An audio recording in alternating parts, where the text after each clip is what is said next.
Dalam pandangan Nahdlatul Ulama, sejak proklamasi kemerdekaan Indonesia pada tanggal 17 Agustus tahun 1945, pemerintahan yang sesuai dengan hukum Islam adalah pemerintah Republik Indonesia.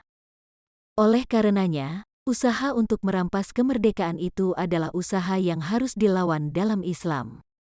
Dalam hal inilah istilah jihad fi sabilillah menjadi relevan untuk digaungkan. Hal ini sesuai dengan firman Allah dalam Al-Quran Surat Al-Hajj ayat 39, diizinkan berperang kepada orang-orang yang diperangi, karena sesungguhnya mereka dizalimi. Dan sungguh, Allah Maha Kuasa menolong mereka. Perlawanan Nahdlatul Ulama dengan melahirkan resolusi jihad ini, sebagai gerakan yang aktif dan radikal yang mungkin sulit dikaitkan dengan reputasi Nahdlatul Ulama sebagai organisasi yang moderat dan kompromis. Namun ini menjadi sebuah keniscayaan bagi Nahdlatul Ulama. Belanda dan Jepang bukan lagi pemegang kekuasaan yang sah di Indonesia setelah proklamasi kemerdekaan tanggal 17 Agustus tahun 1945. Kedatangan Belanda yang membonceng kekuatan sekutu dianggap sebagai agresi yang menentang kekuasaan Muslim yang sah, yaitu pemerintahan Republik Indonesia. Maka tidak ada pilihan lain bagi Nahdlatul Ulama selain berjihad, memerangi musuh yang hendak merampas tanah airnya apapun taruhannya. Sehingga kemudian lahirlah resolusi jihad tanggal 22 Oktober tahun 1945, sebagai jawaban atas kedaliman yang harus dihadapi untuk tujuan yang lebih besar. Tidak hanya untuk bangsa Indonesia, agar menjadi bangsa yang mandiri dan merdeka sehingga bisa menentukan arah ke depan negeri ini menjadi baldatun thayyibatun wa rabbun ghafur. Tapi lebih dari itu, resolusi jihad sebagai sebuah tanggung jawab yang harus dimiliki setiap Muslim untuk memerangi orang-orang dolim.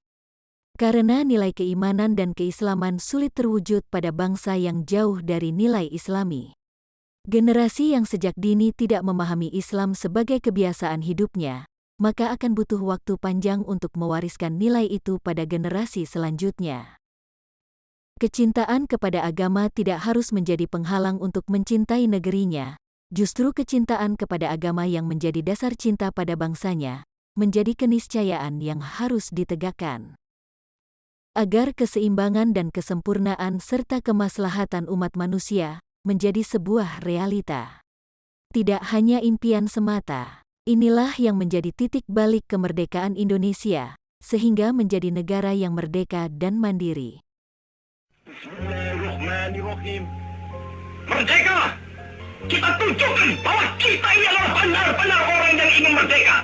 Dan untuk kita, saudara-saudara, lebih baik kita hancur daripada tidak merdeka. Sebelum kita tetap merdeka atau mati. Dan kita yakin, saudara-saudara, pada akhirnya pastilah kemenangan akan jatuh ke tangan kita. Sebab Allah selalu berada di pihak yang benar.